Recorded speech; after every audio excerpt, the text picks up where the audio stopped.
Yeah, we're coming to your city. Gonna play our guitars and sing you a country song. We'll all be flying higher than a jetliner. And if you want a little bang in your yin yang, come along. Well, welcome along to Indiana Sports Beat on this 21st day of January. Thanks a lot for taking us along wherever you're going, whatever you may be doing.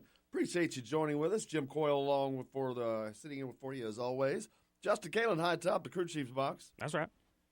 Got plenty to get to today. A lot going on over the weekend. Basketball, of course, Indiana up at Purdue. We had the NFL going on before we get to all that. Let's get to your daily Hoosier headlines. All right, here are your daily Hoosier headlines for this January 21st, 2019. The Super Bowl is set as it will be the Rams and the Patriots. Rams can join the Raiders and the Colts as the only franchises to win the Super Bowl in two different cities.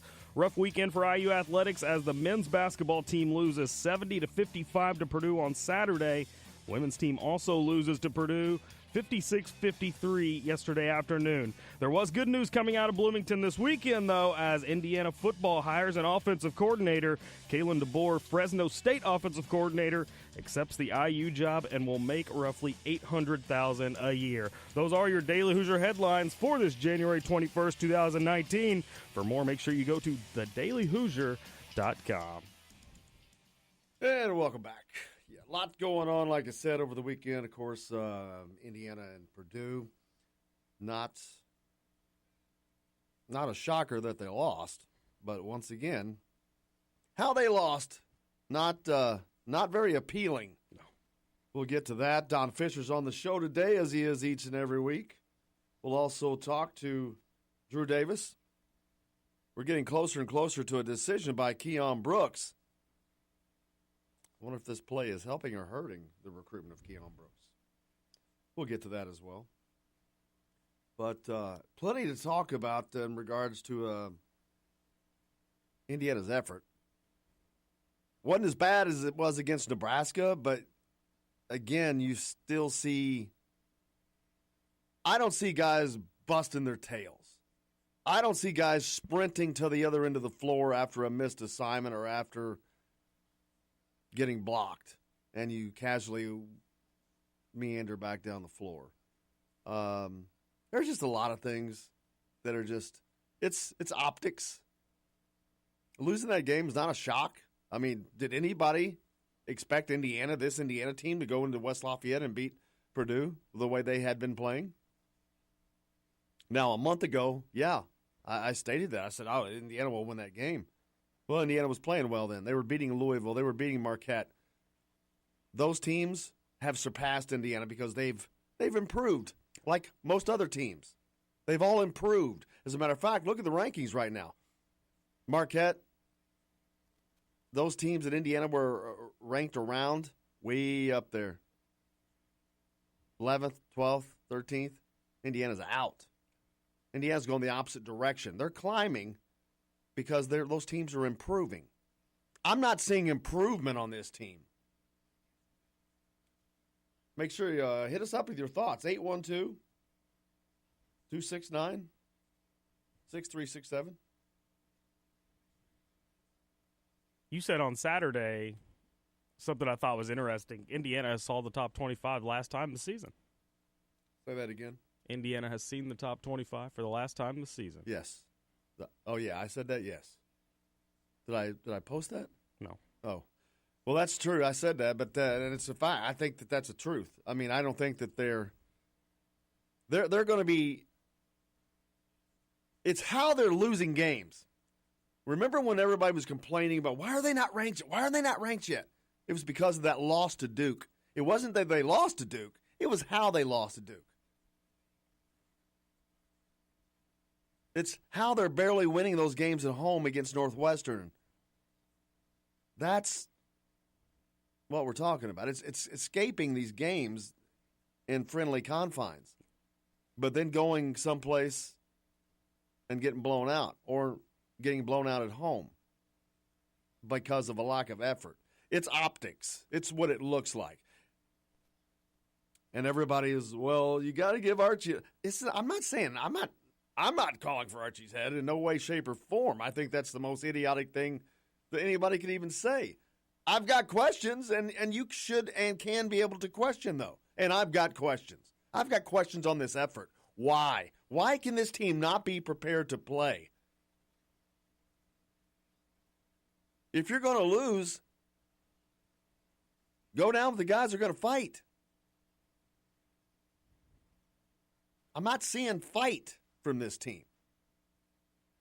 Maybe it's me, and this team is devoid of emotion. And I know not everybody plays that way, and that's actually better. That's the great ones that can play without emotion. Well, they're better because they can make decisions at crunch time that's not clouded by an emotional mind. But at the same time, I think those people still can thrive and still have emotion and use it to excel. I don't see emotion being used by this team in any way, shape, or form.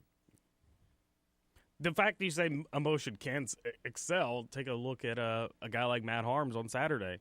I mean, he was showing as much motion as I've ever seen on the basketball floor. Well, that's what he does. He's their spark plug. I mean, he played well. But they have a spark plug. Sure. They have somebody that does that comes in and rejuvenizes that team, that gives them that spark of energy. We thought Jake Forrester would be that guy this year, but we've hardly seen Jake Forrester. That's another thing.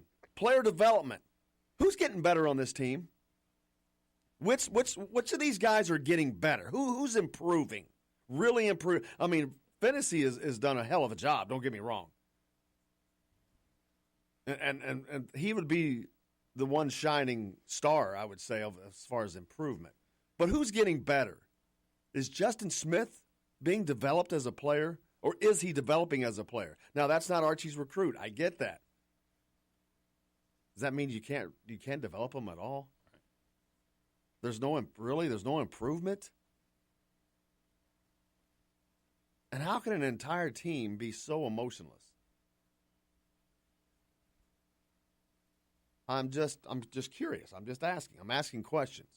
I'm asking questions that I think a lot of people want to know. But man, it's something that's got to get fixed. That's for certain, because things are not going in the right direction right now, and it's just not going to stop. They've got another game. Tomorrow night? Yeah, that's on the road. Where are they? Northwestern. Correct. Which, that's as easy as it's going to get, and that's not easy. That's a team that they struggled to beat at home. They won by 2. And then after that, they get to come home Friday night and take on Michigan, who's going to be pissed off because they just got beat for the first time over the weekend. No more undefeateds. 76 teams popping the champagne They live bottles. on. Pop, pop. Reference to the Miami Dolphins team of 1972. Each and every year, the NFL's last undefeated team goes down. You see them popping the champagne in the old Miami Dolphins, the last team to go undefeated. Of course, the last team to go undefeated in college basketball, your 1976 Indiana Hoosiers, who went 32-0, winning a national championship. Actually, they lost one game over 2 seasons. But that's not the situation right now. Text line 812-269-6367. Let us know what your thoughts are. Of course, you can find us each and every day at a myriad of places. If you can't listen to us live on Big X Sports Radio, 1450 96.1 in southern Indiana and Louisville. Soon to be on in the Evansville area. The Ref, 97.7. Looking forward to that. But you can find us in a myriad of places, whether it's on Facebook. You can go to thedailyhoosier.com, catch it live there, streaming, or a rebroadcast there as well. But also at Spotify, iHeartRadio, Google Podcast, Apple Podcasts, Apple Play.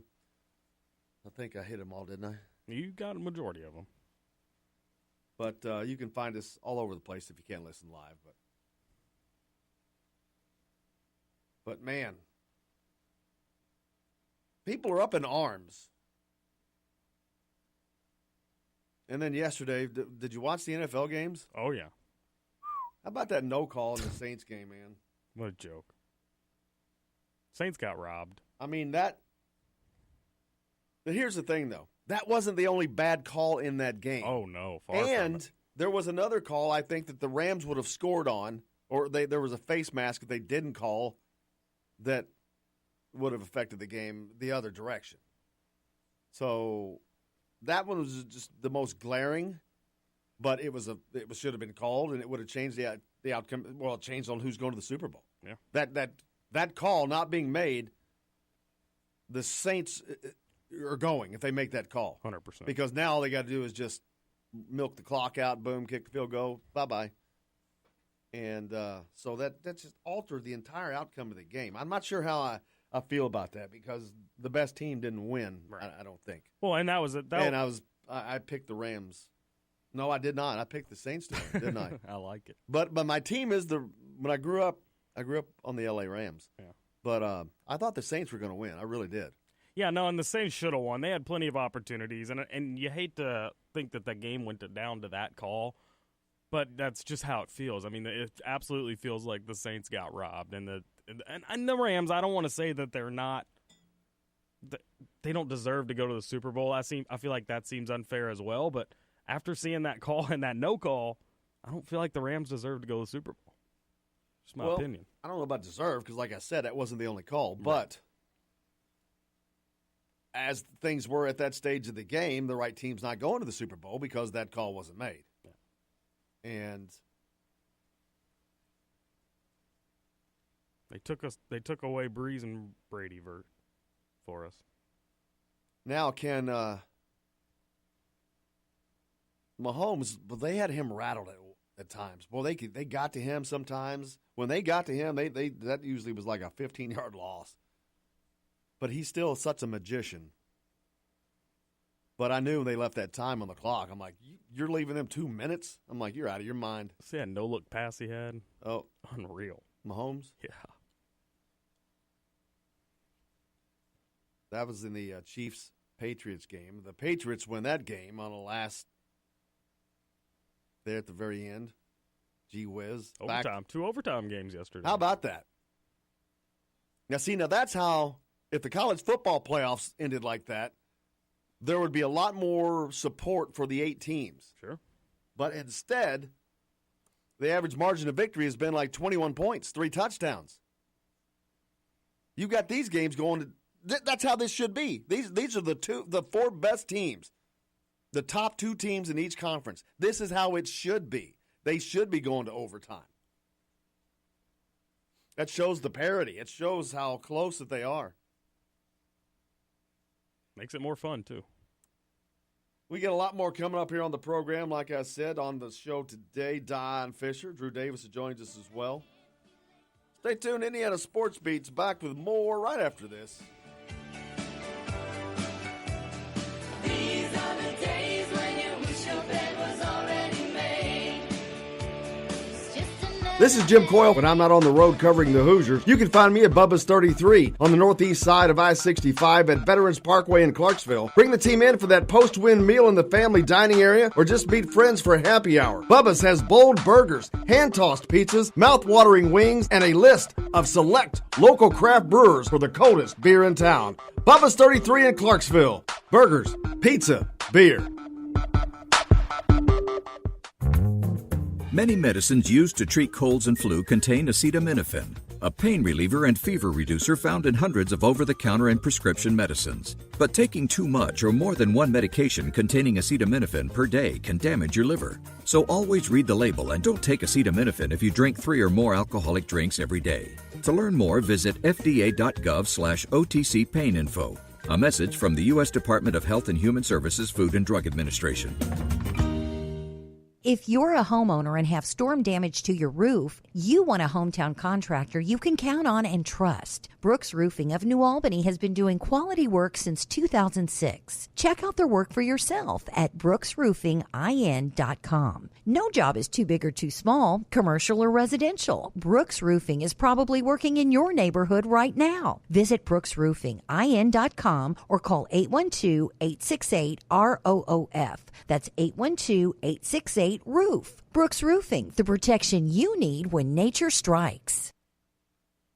We all want a winning smile for those championship photos, and that's exactly what you will get at Reynolds Family Dentistry in Sellersburg. Reynolds Family Dentistry has been serving the dental needs of Hoosier families for over 30 years. Let Doctors Roger and Jay Reynolds take care of your family. Just off of I-65 at 809 South Indiana Avenue in Sellersburg. Call 812-246-3368. That's Reynolds Family Dentistry, 812-246-3368.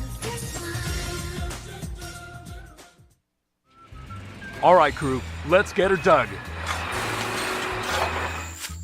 Honey, you want to give me a hand? I'm planting that tree, remember? No matter how large or small your digging project may be, no matter how urban or rural, you must always call 811 before any digging project. 811 is our national one-call number, alerting your local utility companies to come out and mark any lines they have near your dig site. You must call 811 at least 2 to 3 business days before any digging project, so you can avoid hitting our essential buried utilities. This includes natural gas and petroleum pipelines, electric, communication cables, and water and sewer lines.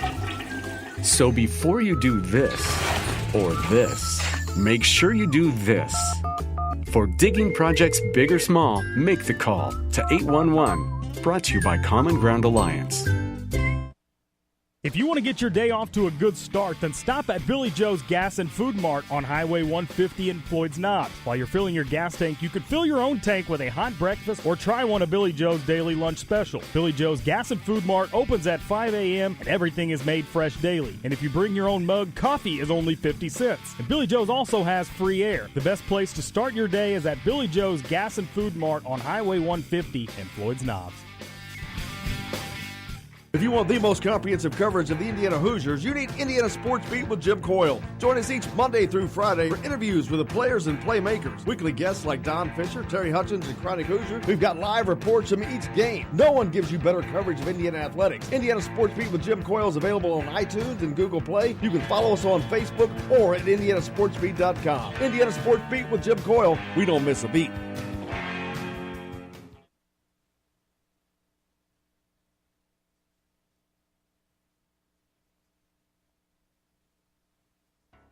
This hour of Indiana Sports Beat is brought to you by Bubba's 33 in Clarksville. With hand-tossed pizzas, bold burgers, and ice-cold beer. Bubba's 33 in Clarksville. Pizza, burgers, beer. Welcome back to Indiana Sports Beat. Cold day here in January. But it's warmed up at Indiana for the football program as they have now hired an offensive coordinator from Fresno State, Kalen DeBoer. Awfully close to DeBoer. Isn't that weird? Yes. Just you just take out the drop the D and add the E, and you're there. But there's a massive amount of differences in the success of these two guys. Kalen DeBoer is the guy who started at the bottom. Played football at Sioux Falls, an NAIA school. Then he went on to coach there, and he led them to a 67-3 record. Granted, that's in the NAIA, but still, I don't care. 67-3, 67-3. That means you're dominating.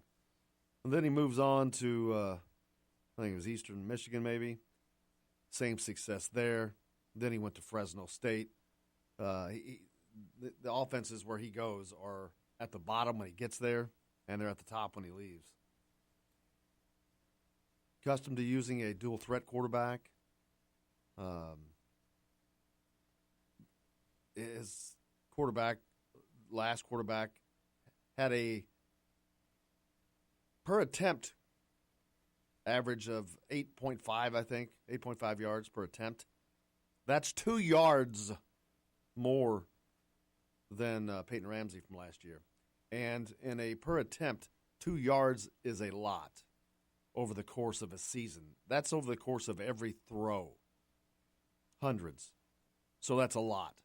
So he's used to stretching the field and having quarterbacks like Michael Penix and now Jack Tuttle and a running back room with the likes of the backs that Indiana has and what they have coming in and coming back Cole Guest, who didn't get to play last year, they're sitting pretty if they can get that line shored up. But you should expect a very different look offensively from Indiana next year. I think you're going to see a much more aggressive look, which was the death knell of them this year. They had no excitement, no pop, no threat. They were not. The defenses were not scared of them. Yeah, and this Kalen DeBoer seems like a type of guy who may not strike the most fear, but there are defenses that are gonna fear what he's gonna bring to the table at Indiana. Well, you only fear it if you have the personnel to do it with, and I think he does. I think he does have that. But if his offense is boring, they made it easy for us to keep with the DeBoer theme. It won't be boring. I think it'll be anything but that moniker is going to get retired. Yeah. Have to come up with a good one. You don't pay a guy $800,000 for him to come in and run a boring offense. That's another thing. You got to give Indiana credit for that. They got off the schneid and paid the guy. They paid a guy what it would take to get somebody in here. That is the most that an assistant in Indiana has been paid in Indiana history. Football or everything? Football, yeah. Well, of course it is. But, yeah, probably a long shot. Yeah, you don't make money at Indiana. But, they don't. That's at the same time, they don't have a top-flight program.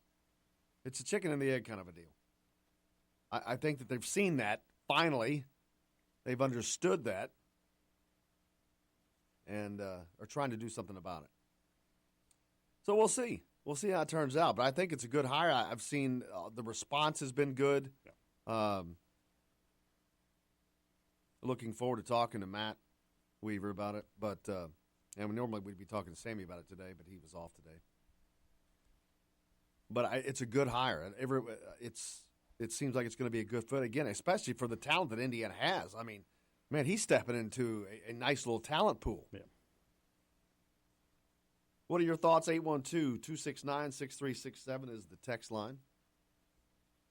You can hit us up on that. Let us know what your thoughts are about anything. If you got any questions for Don Fisher, for Davis, coming up on the show today, don't be afraid to let us know what that is.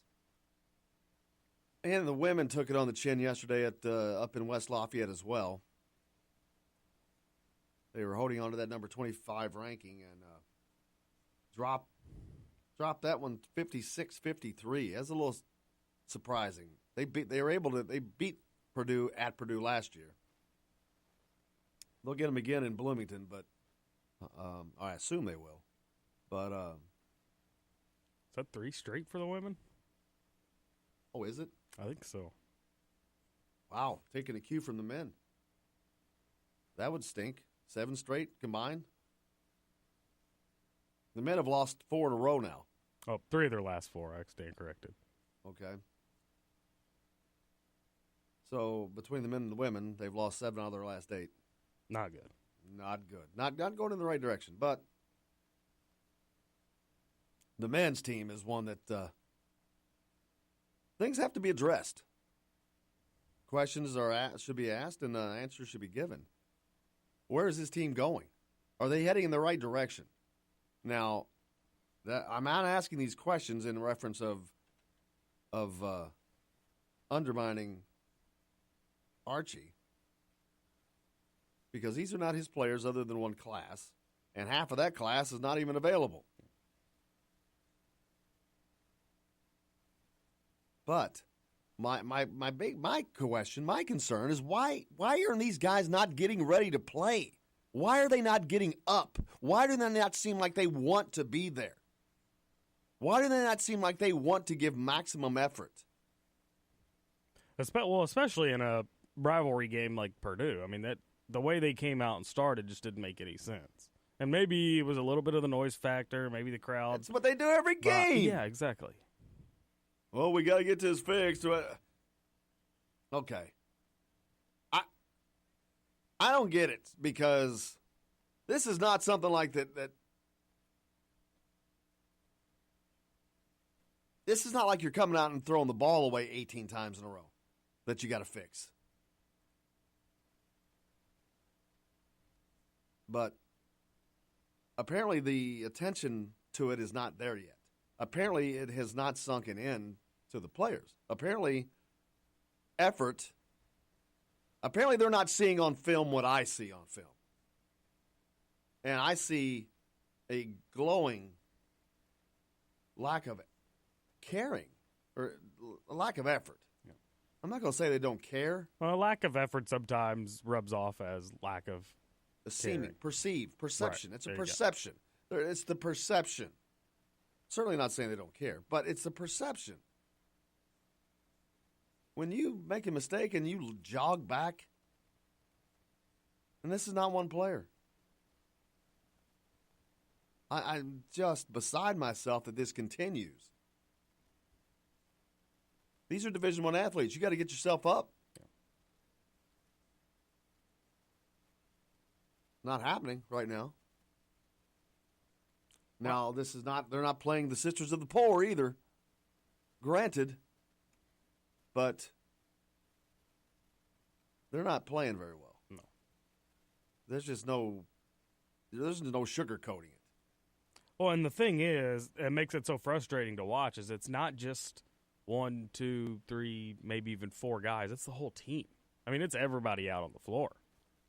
Even Romeo, it takes him a while for the engine to get started. Why? Well, if you're not, I think it's because you're not giving maximum effort, first of all. It's this cruise control appearance that I see. I see everything on cruise control. And then halfway into the trip, it's like, oh, we're not driving fast enough. Let's speed up a little bit. But speeding up is still not up to everyone else's normal. It worked. They got back into the game. But just like Maryland, you get close, boom, and then you just fall away. You've got to get give such an effort to catch back up that they're running themselves out. Yeah. If they would come out and play like their hair was on fire, maybe they would see a difference in a game. I don't know. Just try it. Spitballing here. For once, just act like your hair's on fire at the start of a game that the game only lasts for 5 minutes. They need to pretend that these games are only 5 minutes long, and you've got 5 minutes to win this game. Well, I mean, I know the coaching staff does the whole 4-minute spurts thing. In between TV timeouts, they try to win every one of those segments, but that hasn't been happening. Well, they need to tell the players that. Right. Which I'm sure they have. I'm kidding. I'm interested. I'd be interested to see what practices here as of late have been like, because surely you're not getting the same type of effort in practices. Archie wouldn't allow that, right? You would think. I have no idea. I'm not in practice. Right. But you would think. I have no idea what practices are like. I mean, I get that a question about that a lot. No idea. Everyone was asking, are practices too hard because of the injuries? No idea. I think those have just been freak situations. The concussions, for sure. Oh, yeah. But they've been so many different things. With McRoberts, it was a back issue. Davis, it's his feet, it's his ankles. Hunter, it's a degenerative calf issue. Thompson is a concussion.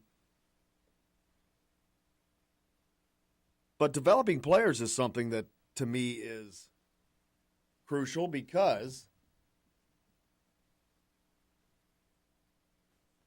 did you notice how many guys you saw early in the first half? A lot. There was a lot of guys in there. You saw Demezy Anderson. Did Forrester make it in? Not in the first half. Did he make it in, period? I want to say no. I don't remember him playing. I'll have to pull up the stat sheet. But I don't recall him playing. But you saw, I know 10 players played. Clifton Moore was in there. Forrester did not play.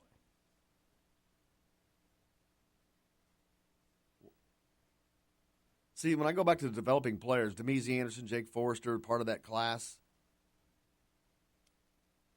they're not really, maybe they're not there, and that's why, but they're not seeming that they're developing along as quickly as, not that they are expected to be starters, but you would hope that they could be contributors. Obviously, apparently that's not the case right now.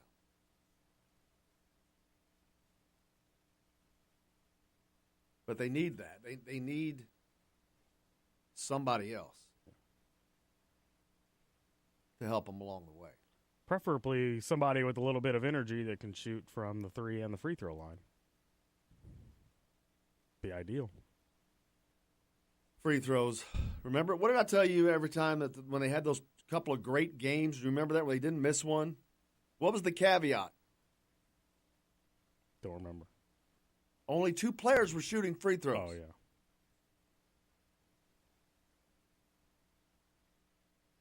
Big difference. Get 5 to shoot free throws, all of a sudden you go down to 40%. Actually, that's being nice. They're under 39%. How's that possible? Beats me. I'm serious. We're talking free throws here, man. This is not, it hasn't changed in 100 years of basketball. 15 feet away on a 10-foot goal. Hasn't changed a bit. And Indiana shoots 7 of 18. It's awful. 38.9%. Left a lot of points on the board right there. Yeah, just hit 8 more of those that you missed. A normal, which would be a normal 15 of 18. That's what a normal team would shoot.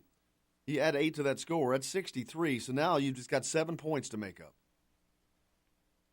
A lot different game coming down the stretch. Big difference. And, of course, if you're not also shooting 4 of 20 from behind the arc, you could just hit 6 of 20 from behind the arc. There's your point differential right there. Ball game.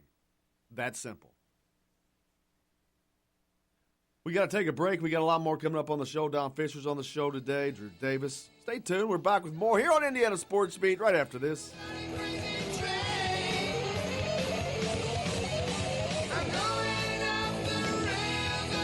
This is Jim Coyle. When I'm not on the road covering the Hoosiers, you can find me at Bubba's 33 on the northeast side of I-65 at Veterans Parkway in Clarksville. Bring the team in for that post-win meal in the family dining area or just meet friends for happy hour. Bubba's has bold burgers, hand-tossed pizzas, mouth-watering wings, and a list of select local craft brewers for the coldest beer in town. Bubba's 33 in Clarksville. Burgers, pizza, beer. Many medicines used to treat colds and flu contain acetaminophen, a pain reliever and fever reducer found in hundreds of over-the-counter and prescription medicines. But taking too much or more than one medication containing acetaminophen per day can damage your liver. So always read the label and don't take acetaminophen if you drink 3 or more alcoholic drinks every day. To learn more, visit fda.gov/OTC pain info. A message from the U.S. Department of Health and Human Services Food and Drug Administration.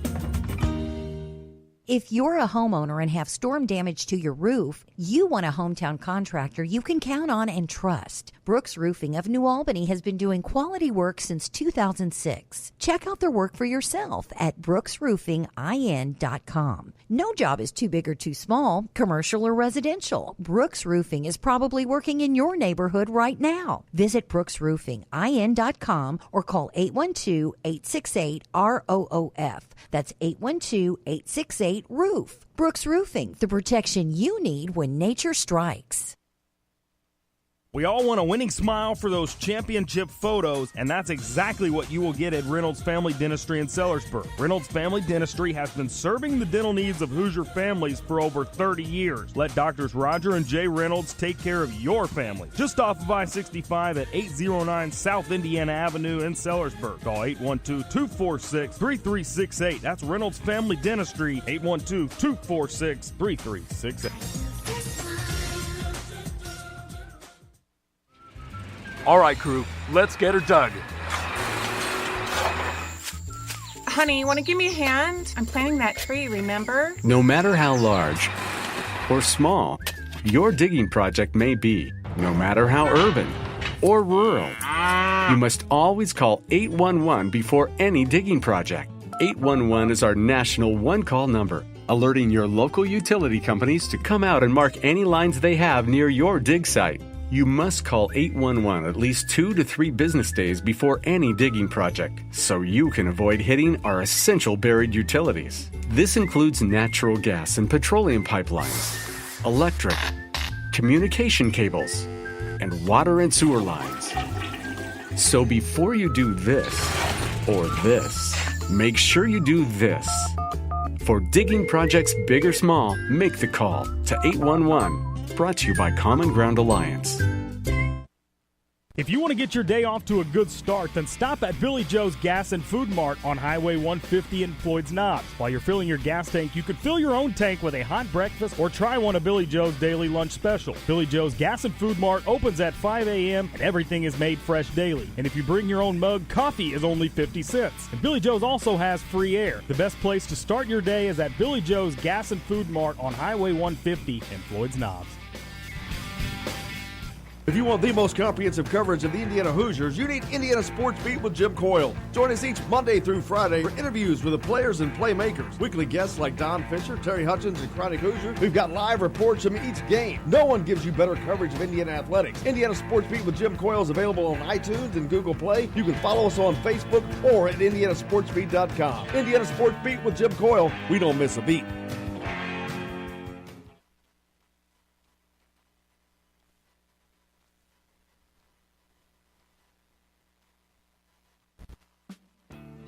Today's guest is brought to you by Reynolds Family Dentistry of Sellersburg. You need $1 million smile for those championship photos, and that's exactly what you'll get with Reynolds Family Dentistry. Welcome back to Indiana Sports Beats. Starting your week off. Thanks a lot for joining us. Joined now by Drew Davis from Pigs.com. Drew, thank you, sir. How are you doing, Jim? I'm all right, brother. How's it going with you? How was your weekend? Oh, it was good. It was good. It's always good to have the extra day on the end of it as well. Well, maybe for you, but we're up slaving away as always. But not a good weekend for Indiana as they go up to West Lafayette. Not unexpected that they lose that game. A tough place to play, period, and a team that was playing well coming into that game. Purdue, a team that was not playing well coming into that game. Indiana, and Indiana's play continued. The same start to the game continued as they get into a hole, have to expend so much energy fighting back. And then once they do that, it's like, okay, we've done all we can do. And they just run out of steam, it seems like. Yeah, and that on top of, the foul trouble of Romeo Langford, obviously didn't help Indiana's cause to, kind of get back in the game, so to speak. I mean, obviously they did, but they could never really take full control of the game in the first half. But was really that? Do you really think that the foul trouble had much to do? Because to me, they actually played better when he was sitting on the bench. They got back into the game at that point. When he was in high school, he was so good, and he is so because he's so good, and he's so far above that I think a lot of times. Players would kind of get caught standing around watching and waiting for Romeo to do something. And I'm wondering, is that permeating into this offense when he's in there? Are they all kind of waiting for Romeo to do it? I think there's some of that, but you look at the offense, and the biggest problem is there's just not enough shooting. I think that's a really big problem because.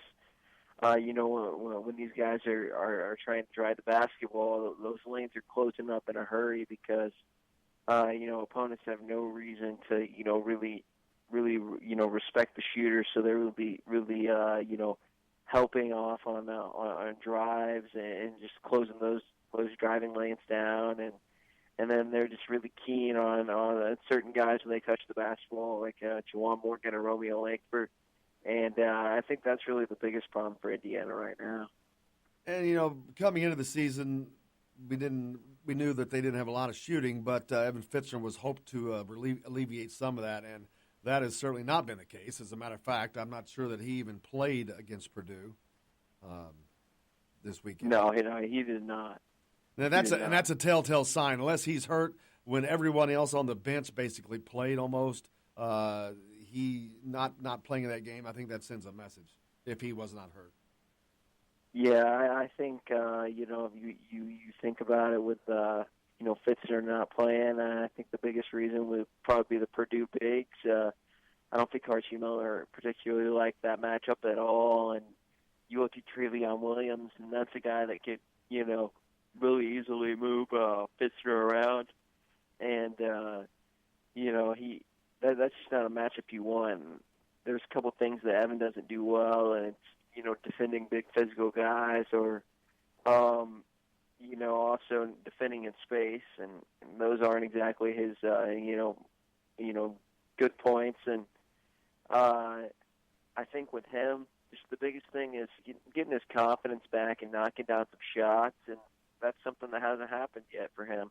Nojel Eastern did an unbelievable defensive job on Romeo Langford. Of course, he was saddled with those 2 fouls early on, but after that, you got to put that aside, because even later in the game, he only managed 4 points on the day. So a great defensive game plan on Romeo Langford, and like I said, I know the fouls helped in the beginning, but in the second half, he was free to roll and still just could not get it going.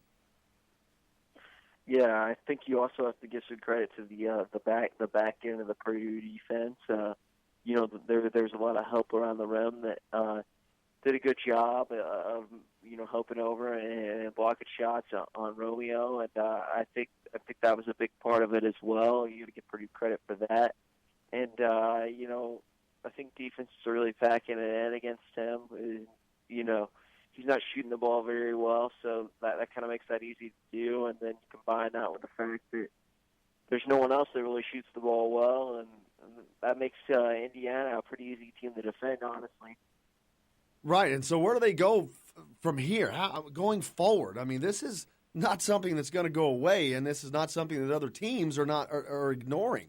Indiana's a wounded animal right now. Yeah, I'm not real sure what you could do to make up for the lack of shooting. That's something that it is what it is, and you're really not going to change too much stylistically with that. And I think the biggest thing for Indiana is to get back to its roots. It's really just playing good defense and grinding these games out. And obviously the defense has been a part of the problem during these last 4 games.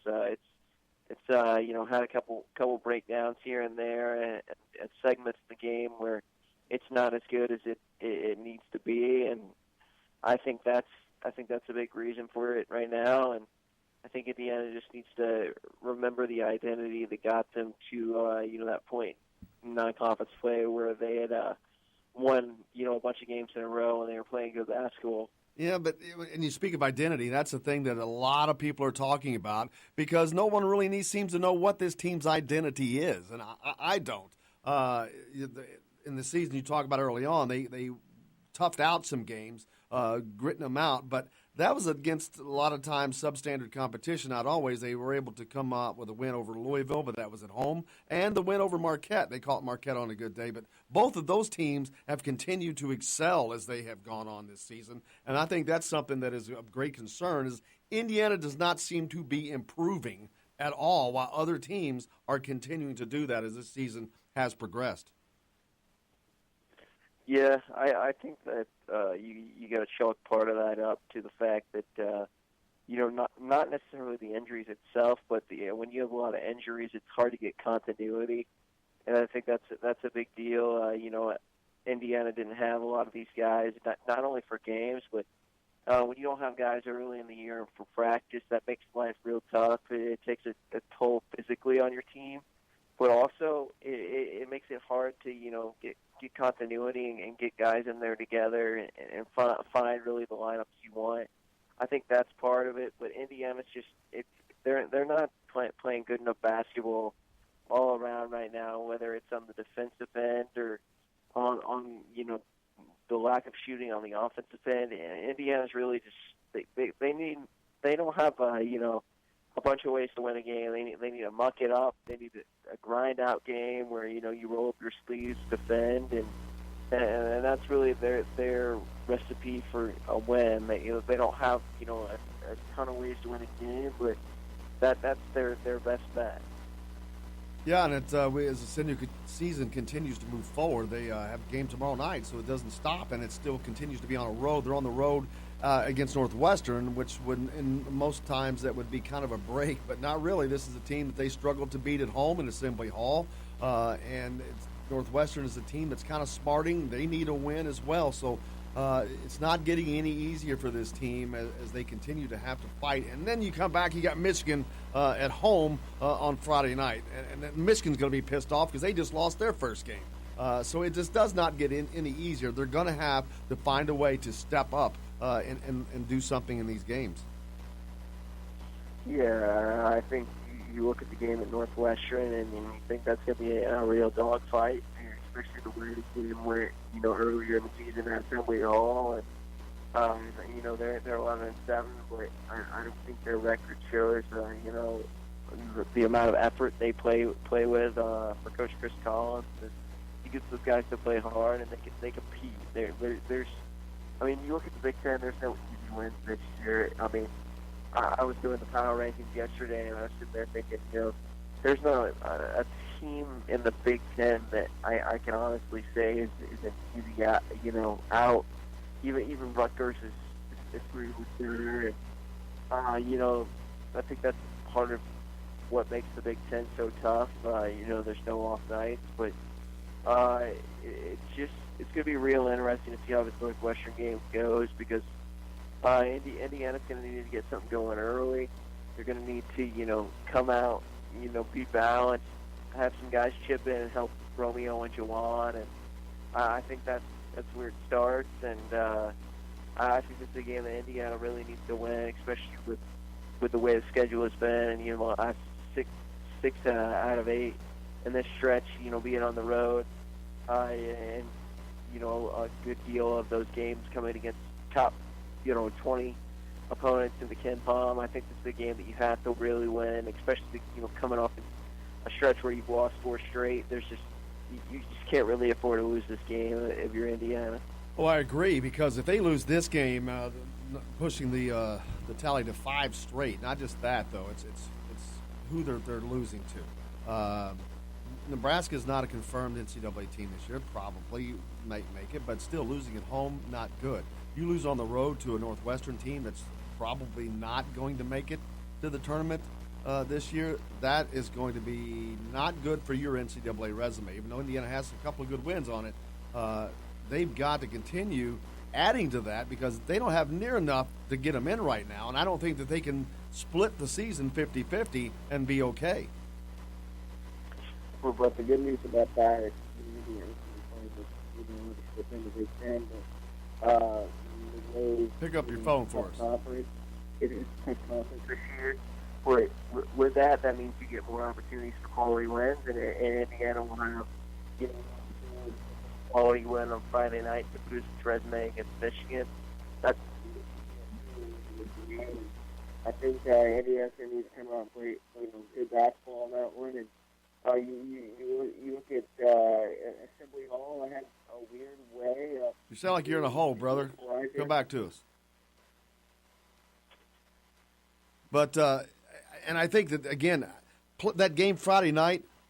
You talk about a big game because Michigan is going to be, and we'll talk about it again. You'll be on with us again, but I don't want to get too far ahead because we've got a game tomorrow night. But that's a game that this team has not seemed like they're getting up for games. And it shouldn't matter who you're playing in the Big Ten, especially, though, the other day, playing against Purdue. I mean, how are you not up? And I know some members of this team have the ability to play pretty even-keeled, and that can be a great thing because, that, as I've said many times, that allows you to be able to make decisions at crunch time without being swayed emotionally. But this team, to a man, almost seems to play without emotion. And I think that can also be hurtful. You got to have somebody that's a spark plug, somebody that gets the team up because they don't seem to have that next gear.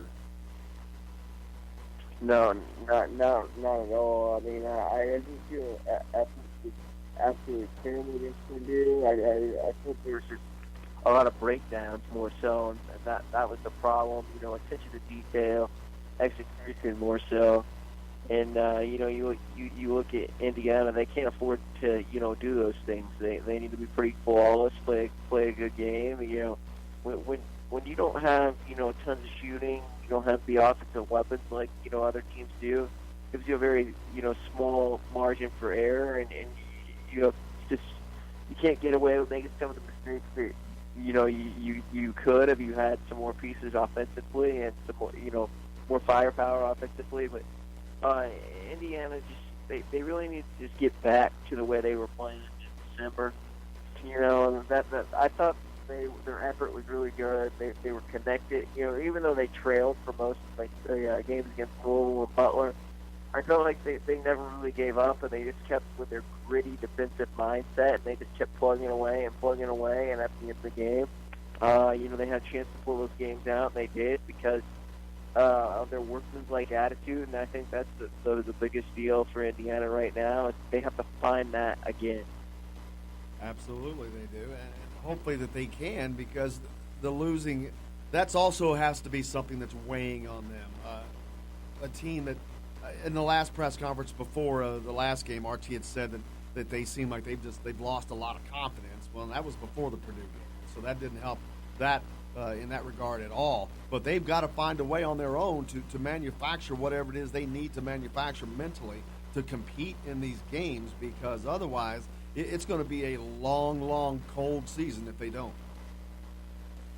I think one bright spot for Indiana is, if you look at the last 4 games, probably the only game they lost, they shouldn't have lost was the Nebraska game.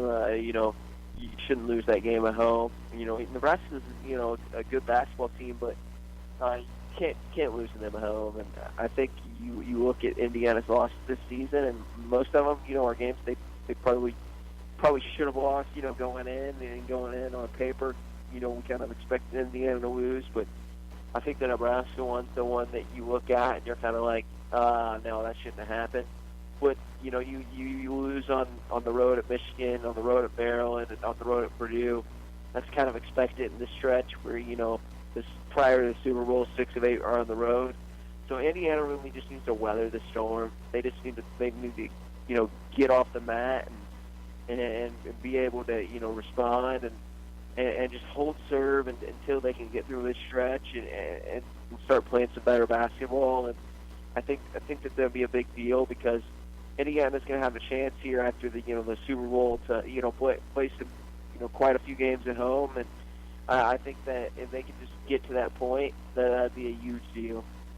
Oh, I agree wholeheartedly. It's the only problem is they haven't given that indication by being in these games. Really, I mean, they just don't seem like they're close to really competing to win.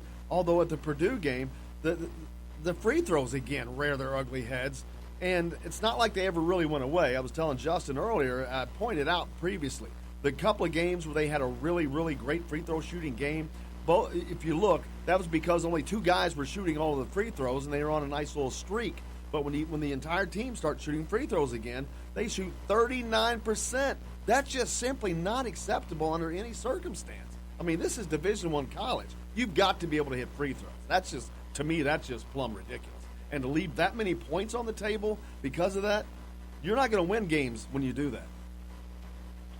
Yeah, that was one of the differences in the game. You see, you look at the Bucks or halftime. One of the things that jumped out is you looked at it and you said to yourself, the ball game is Indiana's missing free throws, and that was a backbreaker.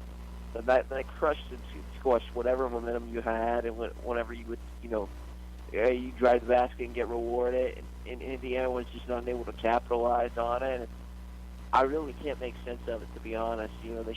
Obviously they had 2 players shooting them, in the stretch where they're shooting them well, but free throws are just, it's a make or miss thing, and for whatever reason, Indiana is not very good at that department.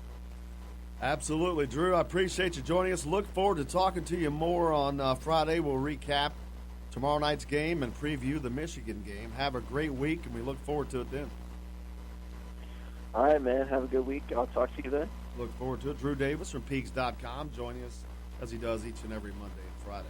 Brought to you by Reynolds Family Dentistry of Sellersburg, serving Southern Indiana Hoosier families for over 30 years. Let Drs. J and Roger Reynolds take care of your family as they do everyone else. We've got a lot more coming up here on Indiana Sports Beat. Don Fisher's on the show. He'll be in the next segment. We're back after this.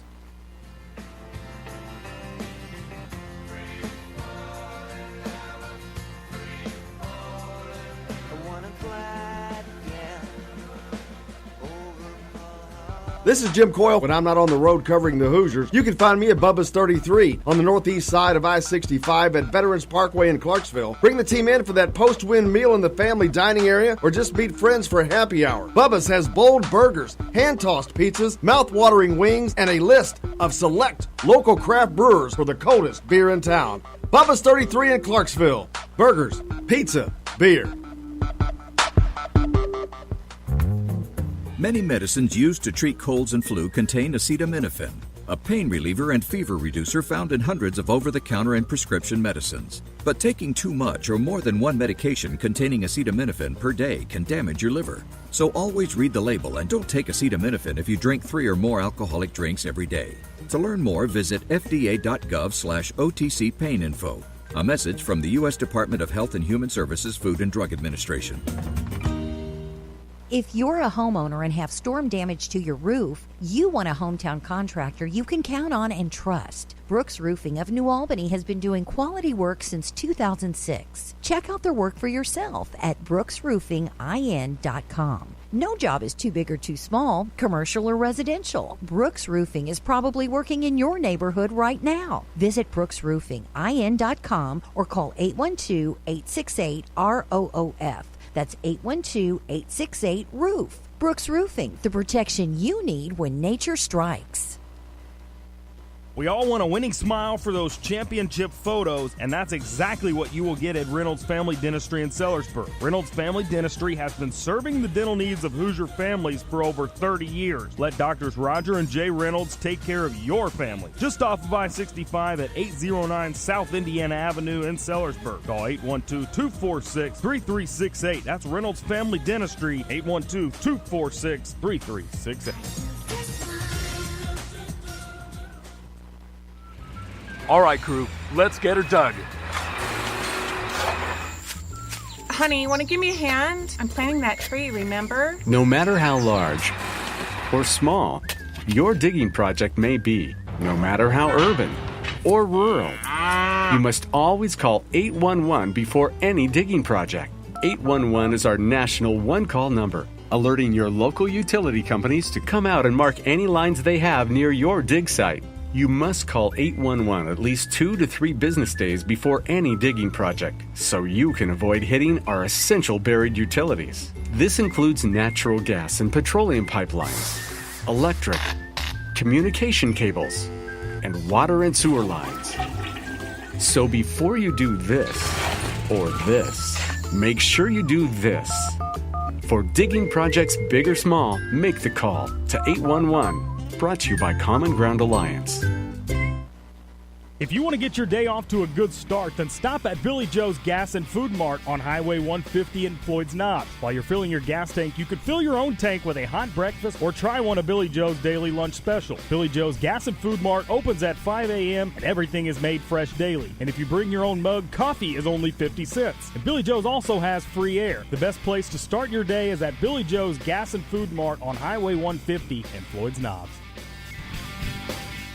If you want the most comprehensive coverage of the Indiana Hoosiers, you need Indiana Sports Beat with Jim Coyle. Join us each Monday through Friday for interviews with the players and playmakers. Weekly guests like Don Fisher, Terry Hutchins, and Chronic Hoosier. We've got live reports from each game. No one gives you better coverage of Indiana athletics. Indiana Sports Beat with Jim Coyle is available on iTunes and Google Play. You can follow us on Facebook or at indianasportsbeat.com. Indiana Sports Beat with Jim Coyle. We don't miss a beat.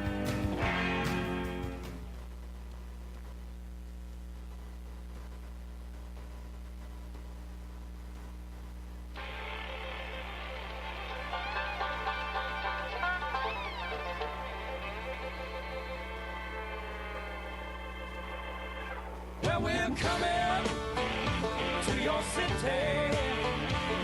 Gonna play our guitars and sing you a country song. We'll all be flying higher than a jetliner. And if you want a little bang in your yin-yang, come along. Well, welcome along to Indiana Sports Beat as we get your week started off, hopefully to a warmer start than it is outside. Very, very chilly time. Jim Coyle sitting in with you here. Thanks a lot for joining us. Taking us along wherever you're going, whatever you may be doing. Justin Kalen, high top, the crew chief's box for us as always. That's right. Hope your weekend was good. A lot going on. College basketball galore. Not a great weekend for Indiana basketball fans as they traveled to Purdue and took a loss. The NFL was in action yesterday. All kinds of heated games there. We'll get to all that and more. Let's get to the headlines with Justin. All right, here are your daily Hoosier headlines on this January 21st, 2019. Super Bowl is set as it will be the Rams and the Patriots. The Rams have an opportunity to join the Raiders and the Colts as the only franchises to win a Super Bowl in two different cities. Rough weekend for IU athletics as the men's basketball team loses 70-55 at Purdue on Saturday, and the women's team loses to Purdue 56-53 yesterday afternoon. Good news coming out of Bloomington this weekend, though, as IU football hires an offensive coordinator in Kalen DeBoer. Fresno State offensive coordinator. He accepts the IU job and will make roughly $800,000 a year. Those are your Daily Hoosier headlines for this January 21st, 2019. Make sure to go to dailyhoosier.com for more information. Absolutely. Hit us up on the text line. Feel free if you have any questions or comments. 812-269-6367. A lot going on over the weekend. Indiana took a loss up in north, and man, the snow had hit as well. What a time that was for everybody getting in and out of there. It was almost brutal. I saw a lot of scary stories up there traveling, but Indiana takes a loss. And not a big surprise that they lose that game, of course, on the road in West Lafayette. That was going to be a tough place to play. It's a tough place to play, period. But then Purdue had been playing well. Indiana had not, and it showed. It played out exactly as you would have thought it would have. The women also went down yesterday to Purdue. That was a little surprising. Indiana's a pretty good women's team this year, and they were ranked 25th. They beat Purdue at Purdue last year. Can't get it done this year. They lose 56-53. The Wolverines, last undefeated team in the Big Ten, they took a loss to Wisconsin the other day. Not shocking, a little surprising because Wisconsin hadn't exactly been lighting the woods on fire. No. But it just goes to show you, once again, you cannot turn your head for a second in the Big Ten. You will stub your toe because Michigan is without a doubt a top-level team. So now the Big Ten had looked to be just the Big One. Well, now it's the Big Two, at least, with Michigan State, because Michigan State is doing what they always do under Tom Izzo, continuing to improve. Yeah, they've looked real good. And speaking of continuing to improve, a team that is not doing that, unfortunately, is Indiana. And that's causing some concern amongst the Hoosier faithful. Social media pretty much on fire. Since the loss to Nebraska, and it has not abated with the loss to Purdue. Now Indiana losing 4 straight. And it's not, to me, it's not the losses as much as how they're losing those games. And a seeming questionable effort. The effort at Nebraska was obviously lacking, is putting it mildly. Everyone from former players to fans alike called out the effort in that game. Purdue get off to the same sorry start, get down early, have to struggle, claw, get back. Romeo was in a little bit of foul trouble in the beginning, but even when he came back, he just was not able to get it going as Joel Eastern, was it Nogel Eastern, put just a great defensive performance on Romeo. Yep. Held Romeo to 4 points, only time this year he has not scored in double figures. First time. Was leading the Big Ten in scoring, I believe, at a little over 21 points a game. Carson Edwards was Purdue's leader, and he did what he's been doing all year. But the thing, he's getting help from his teammates. He's getting a supporting cast to stand up. Guys that aren't supposed to support him. Doing things that they don't always do. Exactly. Something Indiana's not getting, and something they're going to have to get fixed. But what do they do to fix that? Well, like I said, part of that is effort. I'm really disappointed in some of the effort that I see. I've talked about the lack of emotion on this team, which I'm not saying you have to run up and down the floor being a cheerleader. But you've got to, at some point, get fired up, and it's got to come out of your body. Somebody please yell. Anybody. I think that Zach McRoberts used to be more emotional than he is right now. Am I wrong about this? I would agree with that. Okay, where has all this gone? Is it being suppressed? Is it say, hey, are they trying to be taught a professional mentality? I'm just asking, because to me it is obvious that every one of those guys are now playing without emotion, and I don't think that that's natural for all of them. I mean, I remember Zach McRoberts being a little bit more fiery, having a little bit more fire, and it seems like that's gone away. Is the game as fun for these guys right now? It's a fair question. Well, it's something that's got to something's got to change. Something's got to change, right? Things can't go forward like this because it's not working. And like I said, there's a lot of angst among the Hoosier Nation faithful. But I'm not in any way saying some of these people are calling for Archie's head, which is totally ridiculous. He's got one class of player in there. He's not had half of those guys because of injury. The Jerome Hunter, I really think is hurting this team immensely not having him. Agreed. Really, really do. And I think that Archie was probably counting on him, but he was also probably counting on Race Thompson, who's also been lost for this thus far for the season. Those two guys that you're counting on, I mean, I'm not poo-pooing the fact that the injuries have played a huge role. Not discounting that at all. I'm talking about the effort on the field, on the court. That should have no bearing there. Hell, the guys that are getting to play that would normally not get to play ought to be playing like their hair's on fire. And I'd like to see this team come out and play like their hair's on fire once and see if it makes a difference for them. Over-exaggerate if you have to. Do something different. Shake it up. Because the status quo ain't working. Not working. Big day in the NFL yesterday. Man, two great games. You got to watch that. The Rams and the Patriots are set to go to the Super Bowl. But both after winning in overtime. The Rams in a controversial ending over the Saints in a game that actually was completely determined by the officials. Not a call, but a call that was not made at the end of the Saints-Rams game, in which a clear and it was absolute clear pass interference where the defender, not only is he not even looking for the ball, he just, in essence, tackles the receiver as the ball is making its way to him. No calls made. That would have given the Saints the ball of a first down and the ability to run out the clock and kick a field goal and leave.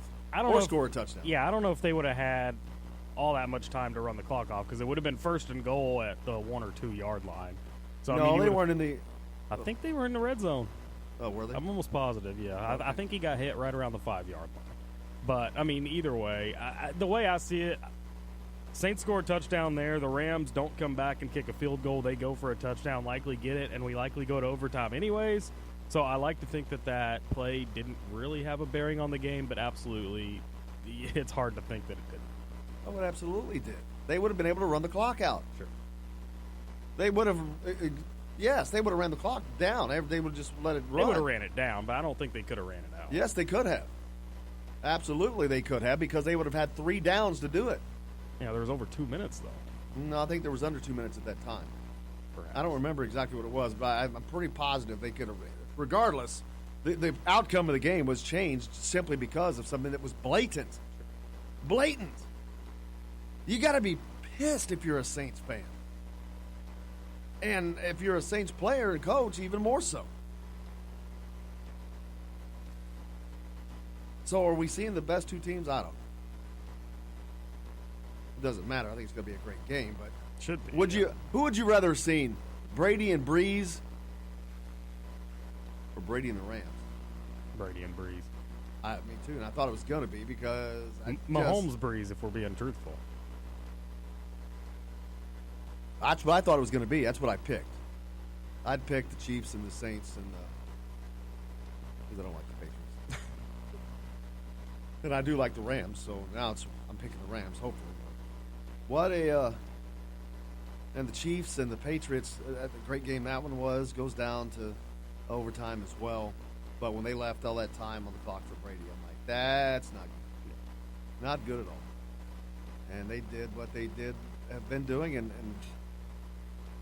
Gronkowski, man, dude's always up in it. Yeah, he played well. He has not been playing well this year, so it was good to see him break out. Don Fisher's on the show today. We're going to talk some IU basketball as they take a loss over the weekend to Purdue, which makes it 4 straight. Things are not going well in Bloomington right now.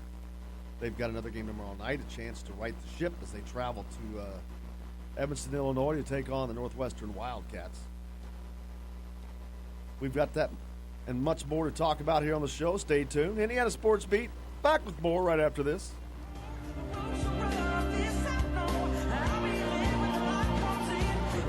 This is Jim Coyle. When I'm not on the road covering the Hoosiers, you can find me at Bubba's 33 on the northeast side of I-65 at Veterans Parkway in Clarksville. Bring the team in for that post-win meal in the family dining area or just meet friends for a happy hour. Bubba's has bold burgers, hand-tossed pizzas, mouth-watering wings, and a list of select local craft brewers for the coldest beer in town.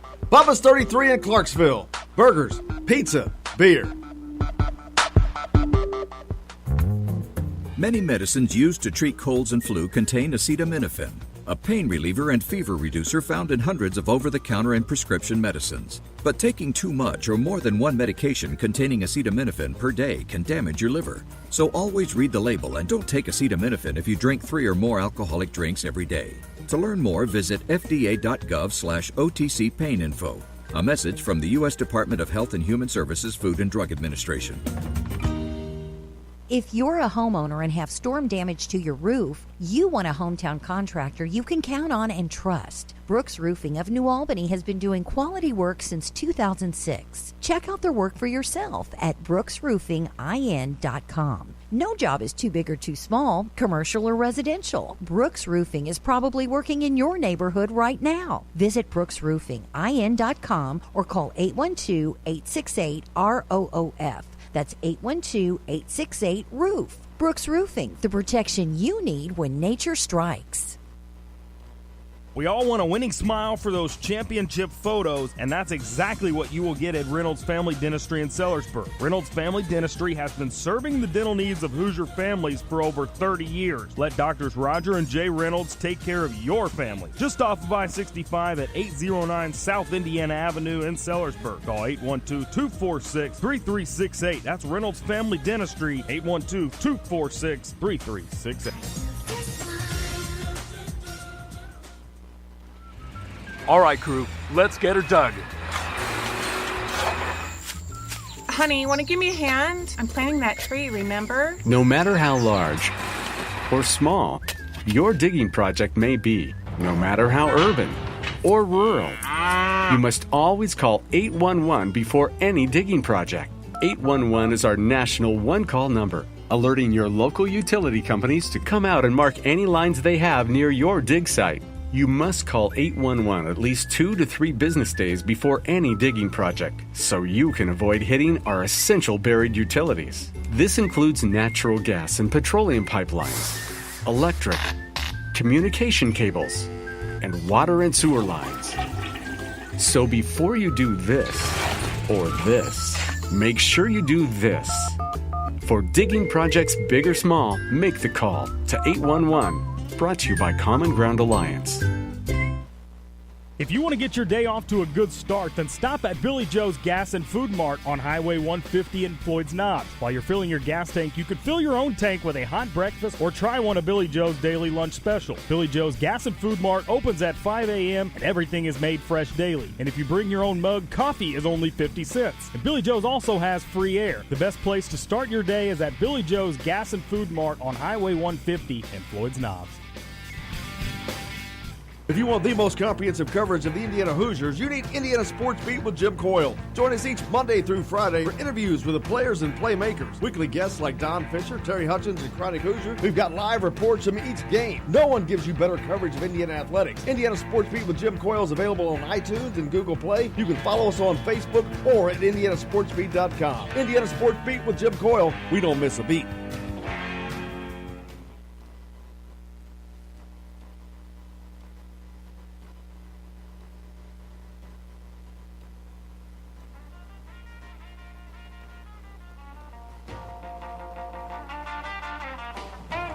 Welcome back to Indiana Sports Beat as we plot along here on this 21st day of January on a cold, cold day.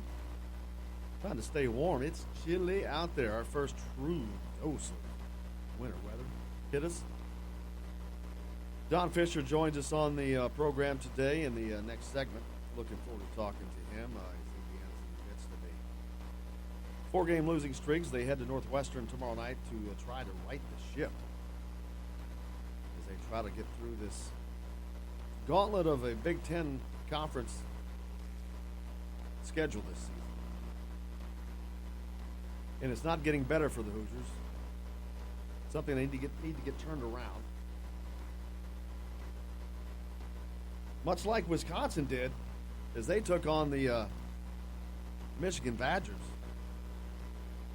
Michigan Wolverines. Sounds like what? Michigan Badgers. That's funny. Wisconsin Badgers taking on the Michigan Wolverines, a little animal fight. Michigan getting knocked off for the first time this year. I think they were 7 undefeated. So they'll drop in the rankings a little bit. Now you got Michigan State and Michigan fighting at the top of the Big Ten Conference. Michigan comes to Bloomington on Friday. Another one of those glorious Friday? Really? Friday games. Are you serious? Oh, yeah. But this past weekend, Indiana was up in West Lafayette. Archie Miller, as always, met with the media afterwards.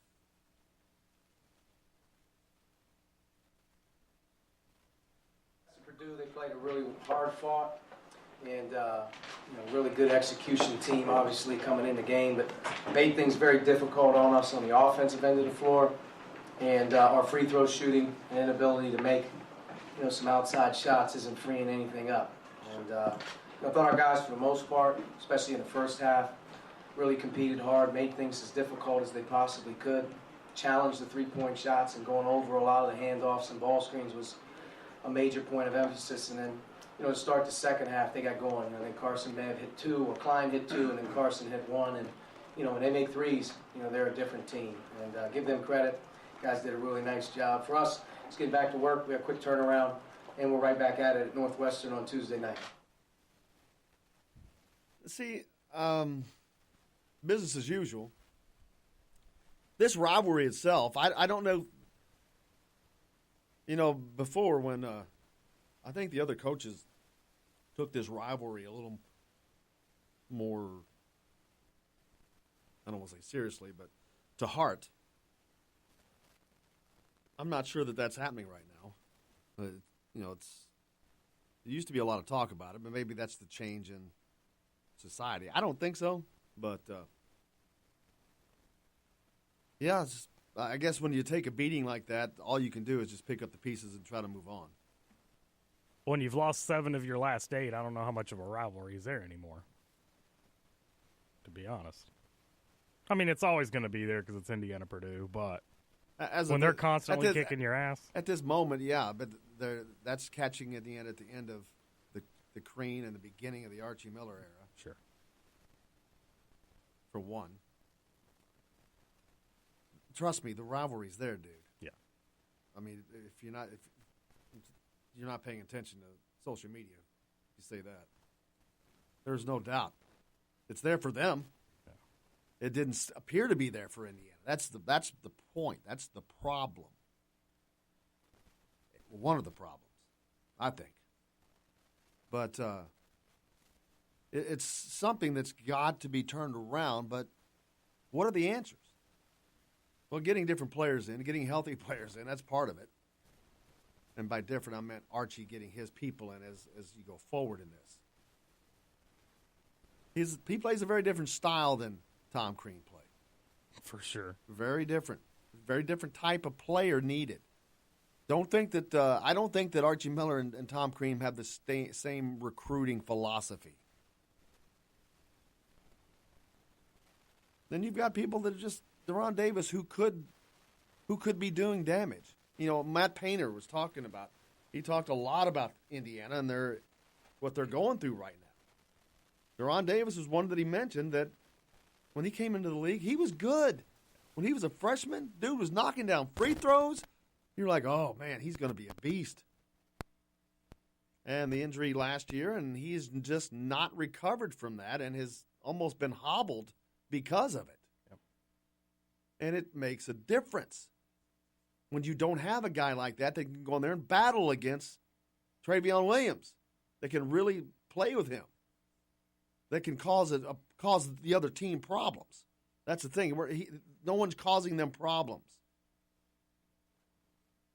So it does hurt. It does affect it. Tim texts in and has the same sentiment as you. Can we recruit vocal players? And I'm not saying they all have to be that. I don't want to see guys doing this every time down the court, but you've got to have somebody that's got some fire, and that's their job is to lift the team up.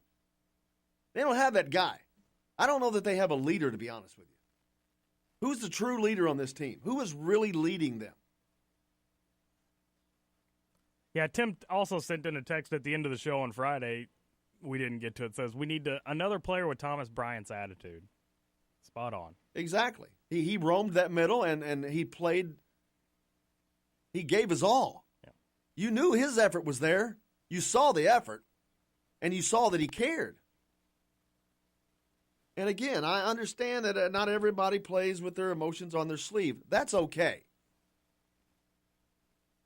If the effort matches, the effort should do the talking. You don't really have to wear it on your sleeve if the effort's doing your talking. But when it's not the case, when that effort is not doing the talking, something has to. Just not seeing it right now. I don't know if it's just a complete lack of confidence. I'm not sure. I don't have the answers. That's why I'm asking the questions.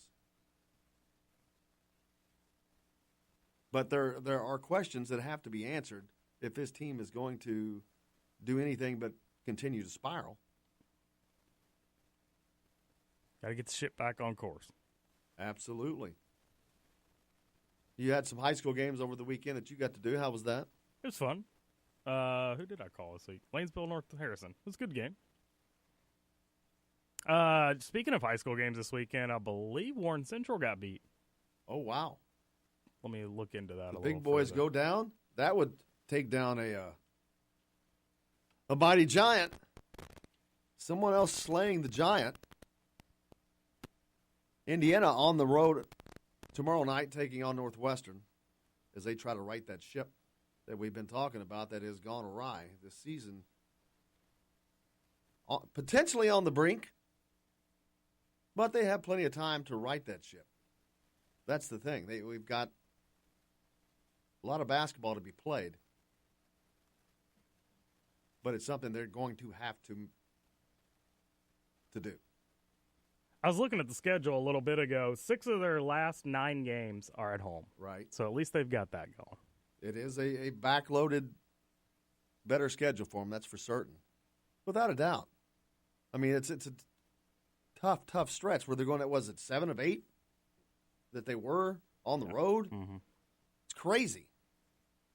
I mean, that's a brutal run to have to try to make, especially right now with how things are going, which is not good. I mean, I think that they're going to bounce back tomorrow night. You can only hope that that's the case. But kind of have to, right? You absolutely have to, because you got Michigan coming in on Friday.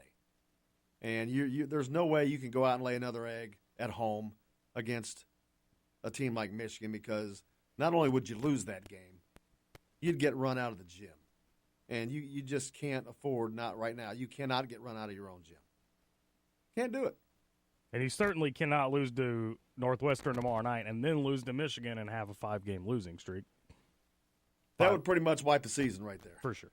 And for the first time this weekend, after that Purdue game on Saturday, or for the first time this season, rather, it's the first time I started thinking maybe this is not an NCAA tournament team. And I hate thinking that, because it's a team filled with so much talent and what we presumed would be a lot of depth. But if they don't get it together, I mean, they're in trouble. Yeah, but we knew this was going to be a tough stretch, but the Nebraska loss is what set this off. That's a game that they shouldn't have lost, and you can't really afford to lose, because when you do that, now you got to make that up. You got to go on the road and win a game that you weren't supposed to win, unexpected to win. But even then, when you do that, all that does is get you back to even. That doesn't even get you ahead. It just gets you back to even for losing the one at Nebraska, at home to Nebraska. They can't. You've got to win the games you're supposed to win, and you got to find some place to steal a game. You can't just hold serve.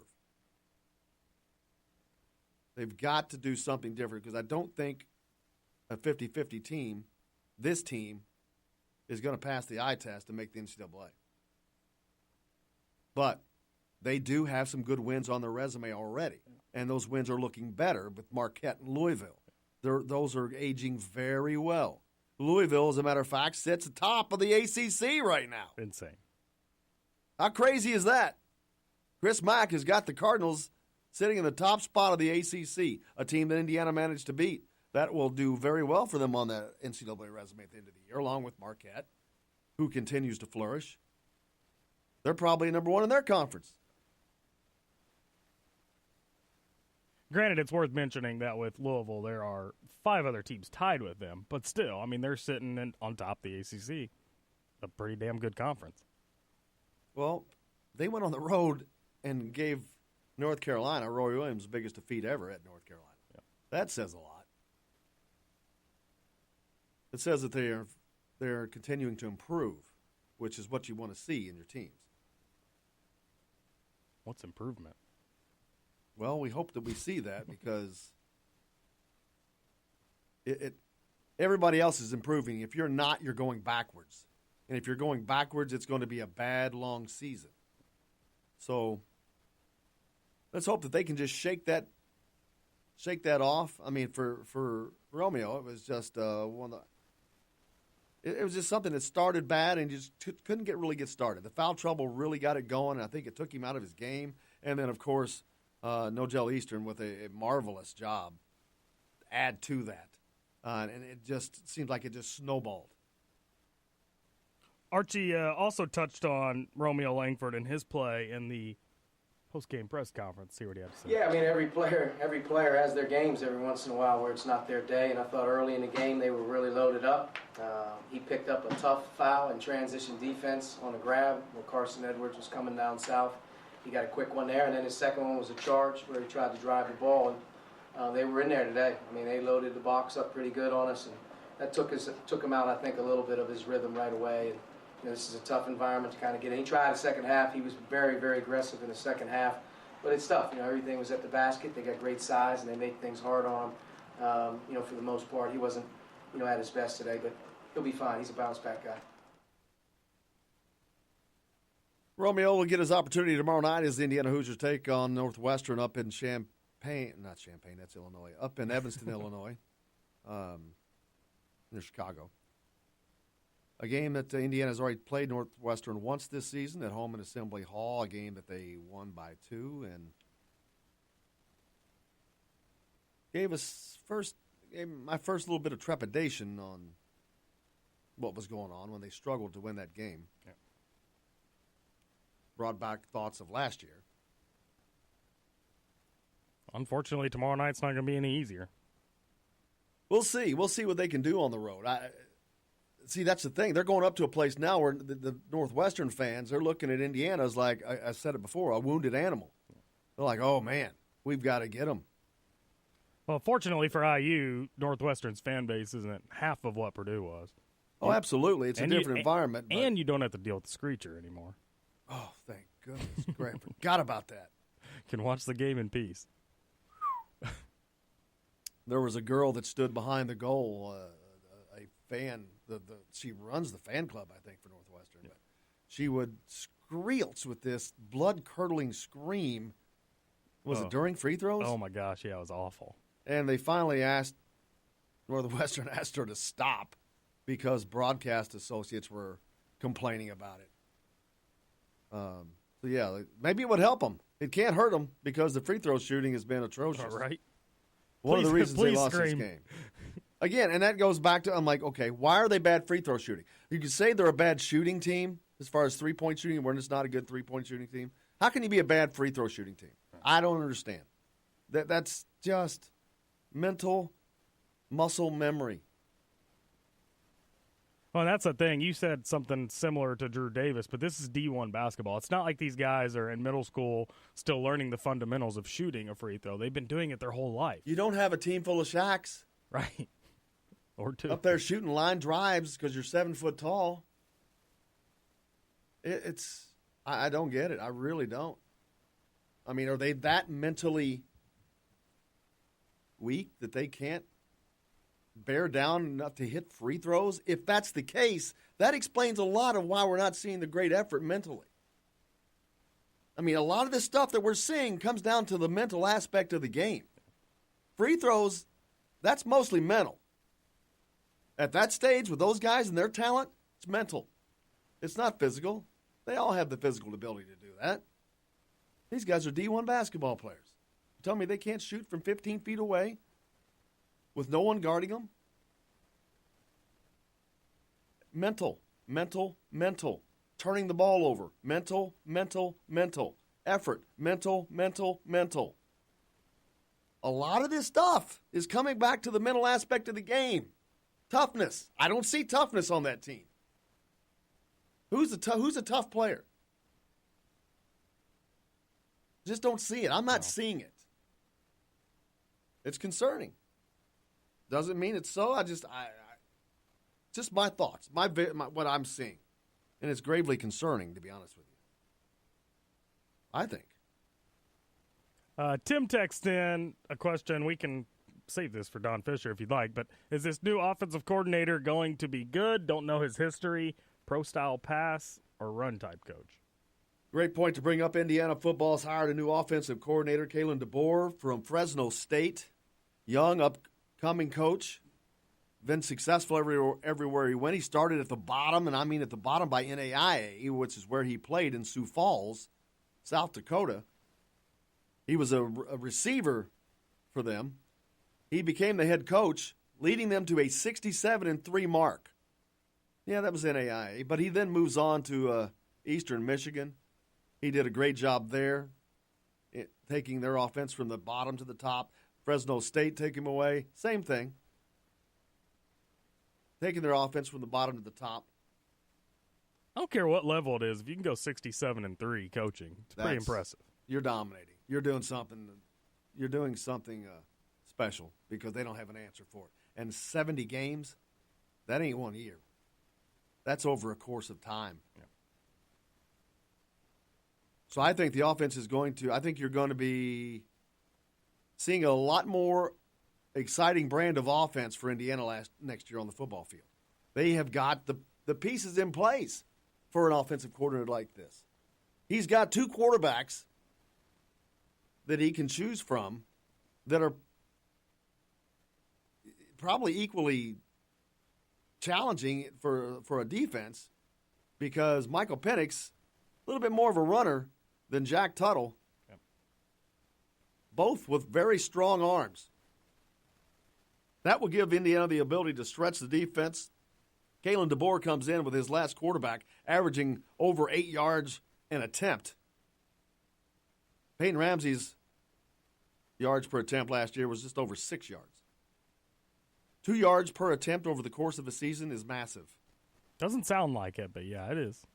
You're talking probably 400 attempts, 300 attempts. It's a lot of yards. That's 600 yards. Good math. That's a lot. It's a lot. That's a lot. I think it's going to be he's come into an offense that's got a lot of good pieces. Like I said, if they can get the line in check, the running backs room, you got Stevie Scott coming back, but you've got Cole Guest, who was hurt all year last year, coming back. You've got Samson James. Yeah. There was another running back that didn't really play last year. I don't know if he ended up redshirting or not. For Ronnie Walker. Ronnie Walker. Ivory. They've got the running backs room is really good. The quarterback's room, really good. You've got the receivers coming back. Whop Filliar. I think Westbrook is back. That I'd have to check on. But they've got a good receiving room as well. Sure. They've got good pieces in place at the specialty parts. The line is going to be crucial. If they can get that line short up, I think he could do some things next year. I think he can make it'll be a hell of a lot more exciting, and you can see it'll be a lot more fun. Yeah. That's for certain. We've got to take a break. When we come back, of course, Don Fisher will be with us. Stay tuned. Indiana Sports Beat. Back with more right after this.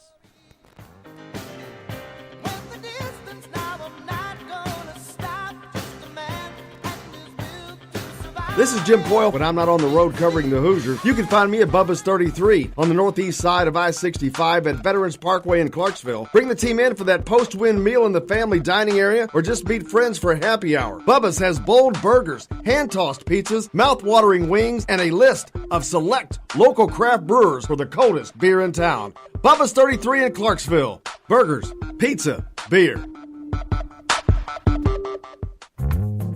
Many medicines used to treat colds and flu contain acetaminophen, a pain reliever and fever reducer found in hundreds of over-the-counter and prescription medicines. But taking too much or more than one medication containing acetaminophen per day can damage your liver. So always read the label and don't take acetaminophen if you drink 3 or more alcoholic drinks every day. To learn more, visit fda.gov/OTC pain info.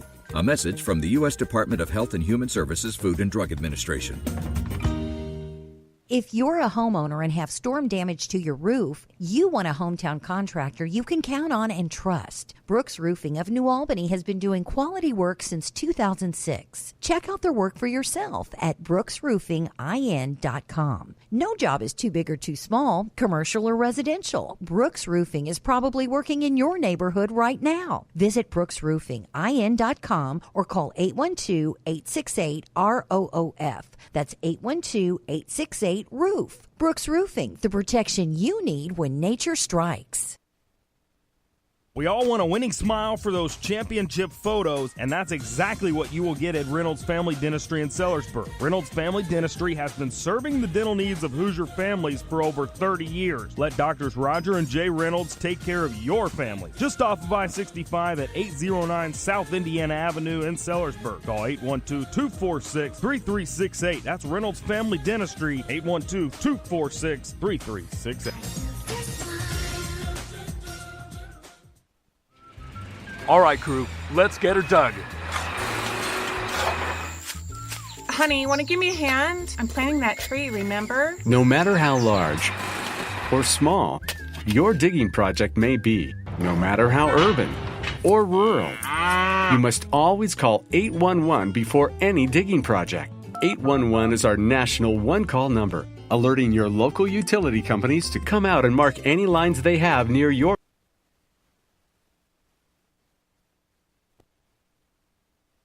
dig site.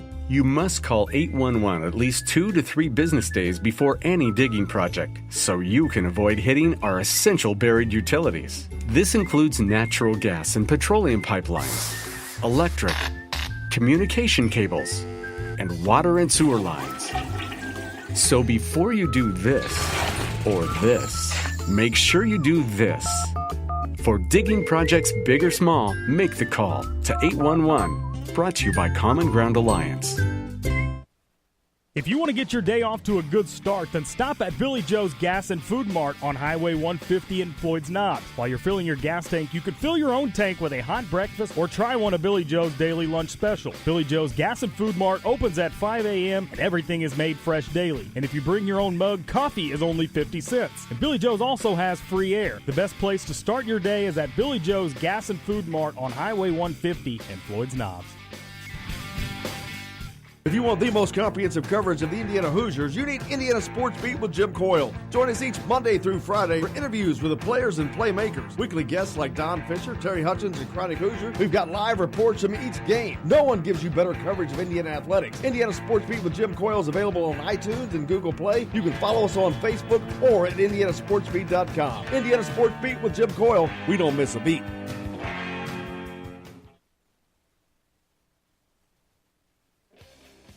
Today's guest is brought to you by Bubba's 33 in Clarksville with hand-tossed pizzas, bold burgers, and ice-cold beer.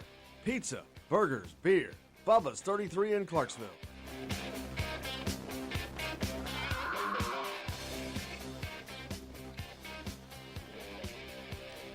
Welcome back to Indiana Sports Beat here on this Monday, joined as always by a friend of the show, Don Fisher. Don, how are you, sir?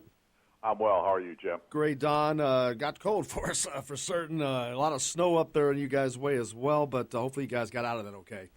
Yeah, we made it. I saw everybody, Zach and all those guys coming and going from the game up there, and it seemed like it was an adventure getting home from that IU Purdue game. Well, honestly, we didn't have much of a problem. At least, of course, I live in the south side of Indianapolis in Greenwood, so I didn't have the same problems that others had, maybe having to transfer their way to Bloomington after they got to Indy. But it wasn't that bad from Lafayette to Indianapolis. It started getting a lot worse, probably just north or south of Lebanon for the last 15, 20 minutes of the trip. And by the time we got into Indianapolis, it was slowed down quite a bit compared to what it was on the interstate on 65. Coming back home. But it wasn't terrible until you got to the south side of Indy and maybe a little bit south of there down around Martinsville. I think that's probably where a lot of the major issues were as far as the highways. Well, I'm glad everyone made it safe. As for Indiana, another tough outing as they find themselves in a hole in the beginning. This time a little bit different. Romeo got into some foul trouble, and it kind of put them behind early on, and they expended a lot of energy trying to get back out of that hole. Well, no question. As everyone knows, the slow starts have been just crazy this year in the sense that how much debilitating they have been to this team's performances in a lot of cases. And recently, it's really been a problem because Indiana's not been able to dig out of those holes to the degree that they need to get back into ball games and be super competitive. And right now, that's a big issue with this ball club. Without doubt, the game on Monday of this past week against Nebraska was probably the low light of the season at this point. The lack of energy, the lack of fire in the belly, so to speak, of this ball club in that ball game really, just kind of baffling. You kind of wonder what's going on, what the problem is, and I don't know what the answer to that is. I just think that this team has lost its edge. There's not a real fire in the belly, so to speak, as I said earlier. I watched these guys introduced at Purdue on Saturday as they were introduced and how they went out on the floor.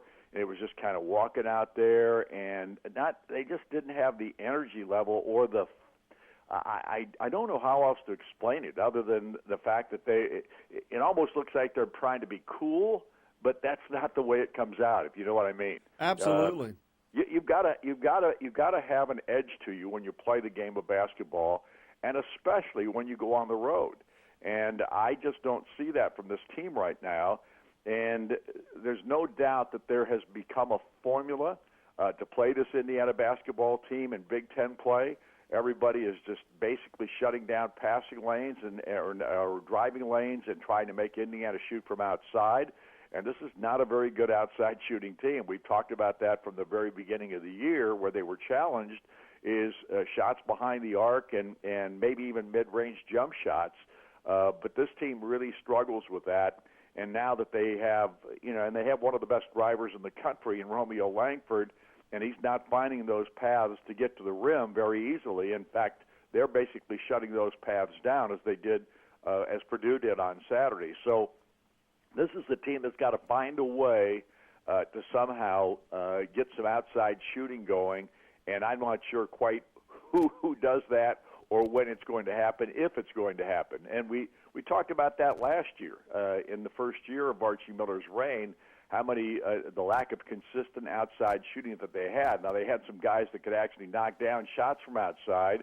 They just didn't do it on a consistent basis, and you couldn't count on it every night, or you couldn't count on the same guy every night being a major factor in that way. This team doesn't have anybody, it looks like right now, that can shoot three-pointers on a consistent basis, and that's going to be a problem the rest of the year. Yeah, Evan Fitzner comes in as a grad transfer. A lot of hope for him, being a career 42% three-point shooter. But for whatever reason, that's not translating into the Indiana offense. As a matter of fact, he didn't even play against Purdue on Saturday. So Archie going in a different direction. And, yeah, without Romeo being able to do what he has been doing this season, I think maybe there's been some reliance on that by the team, and it's kind of catching him off guard when he is shut down like he was Saturday, because that hadn't happened this year. But maybe I'm not sure that they knew where to turn to next. Well, and that's the question. I mean, who do you turn to? The one guy that's probably been as steady as a three-point shooter as anybody on the team has been Al Durham. I mean, right now he's hitting 50% of his shots from three-point range in Big Ten play, but he's not a volume three-point shooter, nor has he been thus far. And without question, he has been as good as anybody at knocking him down as far as being able to knock a shot down. He just doesn't take a lot of threes.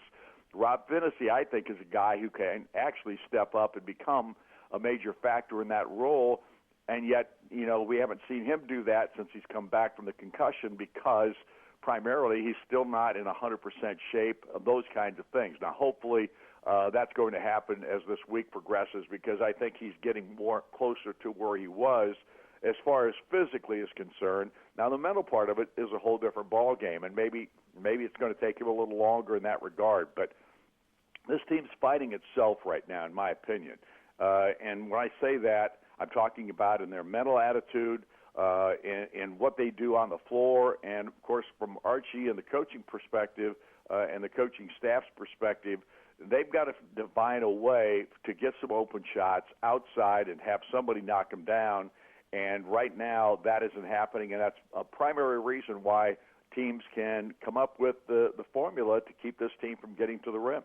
Yeah, and luckily there's enough season left that they can get this thing turned around. They've got a lot of time. The back half of the season is a little more friendlier to them as far as home games and having so many road games right now. But unfortunately, their next opportunity is a road game tomorrow night as they go up to Evanston, Illinois to take on Northwestern, a game that they struggled in but won at home against the Wildcats a while back. But Derek Pardon, he had a big party in that game, and they're going to have to keep him in check.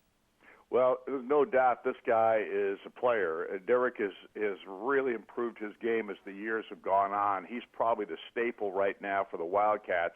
He's averaging 16.6 a game in Big Ten play and 14 on the season. Vic Law, his partner as far as a senior is concerned, is also well over 16 points in Big Ten on the season. In Big Ten play, he's dropped off a little bit. I guess he's been dealing with some injury issues.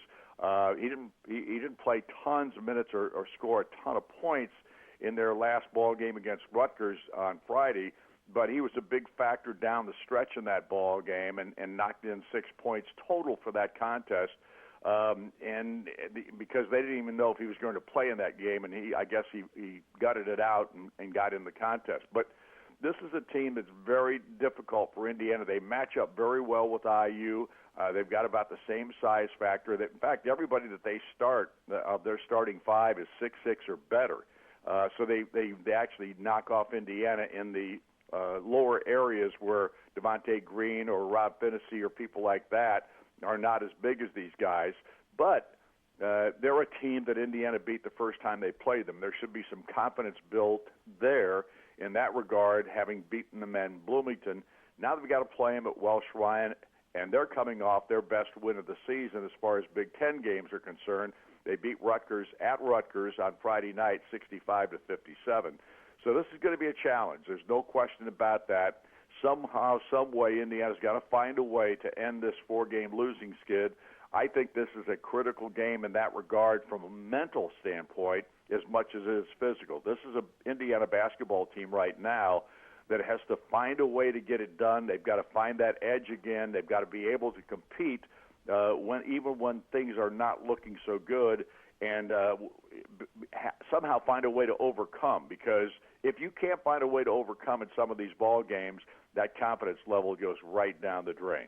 Yeah, Indiana used to be a team that when they went anywhere that there was a fear factor by the fans, the opposing teams, and that's not there right now. And I think that's given a team like Northwestern, who has also had their struggles, a little more confidence with a game like this. They see Indiana probably as a wounded animal. Well, and I would argue that Indiana hasn't had the fear factor that they've had in years. They really haven't had it since way back in the early 2000s. To be quite honest about it. Maybe a little bit in the middle of the 2006, 7, 8 season, someplace in there before. The Kelvin Sampson era, and I know people will cringe when I say this, but that's probably the last time this Indiana basketball team was really feared. And they had a couple of years in there under Tom Crean that they were able to win Big Ten championships and got to Sweet 16. But it's not like it used to be. This is no longer the Bob Knight era of Indiana basketball. We've transitioned out of that a long time ago, obviously, and Indiana has to revive that thinking process. And the only way you do that is to win and to beat people that you're not supposed to beat, or at least people don't think you can beat. And that's the only way you're going to get that back. I mean, we don't even see it in our fan base. I mean, our fan base comes to ball games when it's a big game. They have, they always announce sellouts and those kinds of things, but there are so many people that don't show up. The student body has been horrible in that regard. Indiana is not what Indiana used to be, and the only way to get that back is for Indiana to win and win big. Archie Miller's just in his second season of trying to turn this thing around. Obviously, it's an issue at this juncture, but there's no doubt in my mind that we have the right coach. I know there's a lot of criticism of Archie right now, and it's simply because Indiana's not winning enough. But he only has one class of his recruits on this basketball team, because the 3 kids that came with him last year were all Tom Crean recruits, and I'm not putting those kids down in any way, shape, or form. I'm simply saying that Archie Miller has just basically started to rebuild this program with his players, and that's going to happen at some point where they're going to be playing that kind of basketball that I think Indiana fans are really excited about again.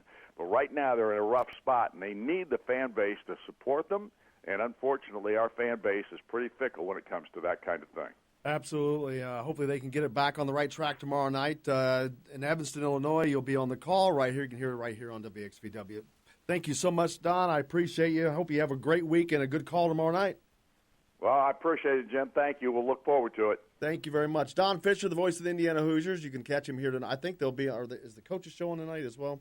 I have to look to see. But I think they're off tonight. I think they start up next week. The game for sure is tomorrow. So an hour before you can catch the broadcast, the pregame show right here on Big X Sports Radio as well.